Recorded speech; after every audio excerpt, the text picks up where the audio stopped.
This is who I was, but it's definitely not who I am. Welcome to Vegas Prison Stories. Hey, welcome back.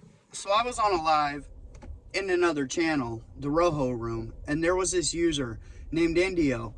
And during the live, he asked if I would do a video on the other car, specifically the Native Americans who ride in the other car. The other car is built up of Pacific Islanders. That's your Tongans, Samoans, Hawaiians, Filipinos, and then you have your Native Americans, and then you have some South Americans even. These are the non-gang affiliated, say you're, Venezuelan or Brazilian or one of the South American countries, you can ride with the others. Now the others back the black car, and they hang out kind of off to the side where the blacks are.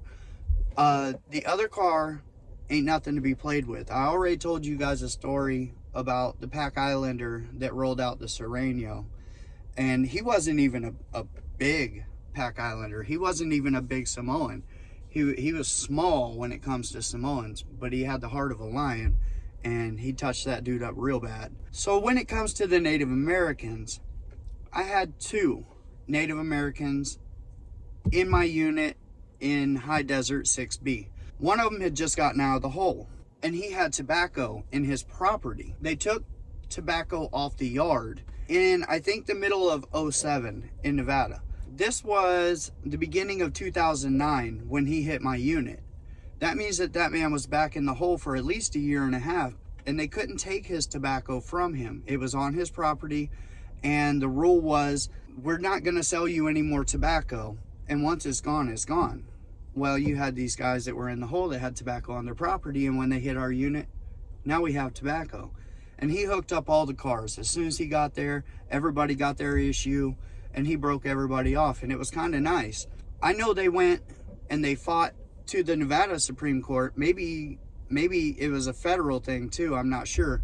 They fought for their right for the sweat lodge and peace pipe ceremonies. It's a religious practice that they were being denied, and they won. So the institutions had to give them books on how to make their sweat lodges, materials to make their sweat lodges, tobacco, which is important for their peace pipe ceremonies, and they were allowed to practice their religion.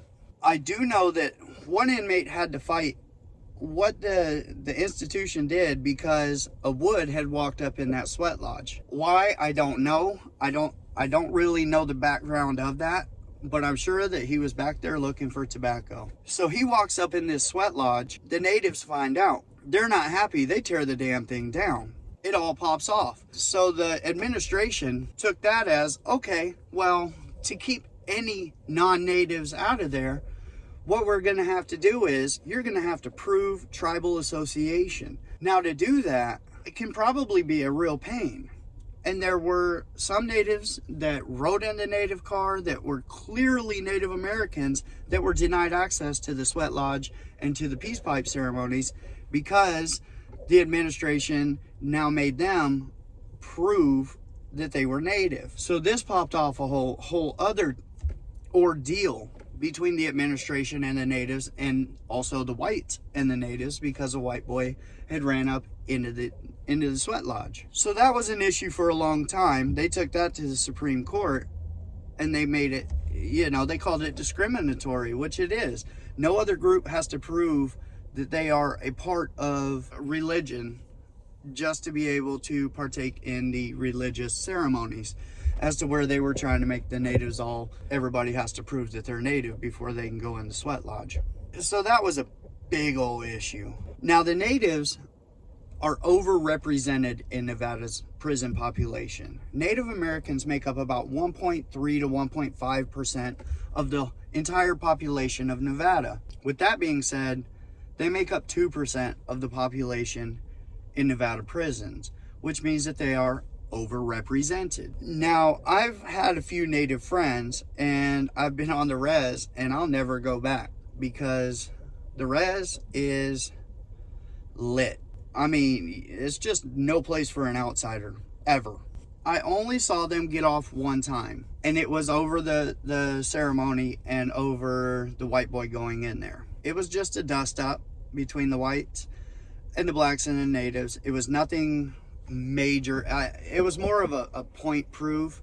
There was no poking going on. It was all fist, and you know, they had to make their point, and we had to stand by we had to stand up for ourselves. So that kind of gives you a feeling of the native population in the prison.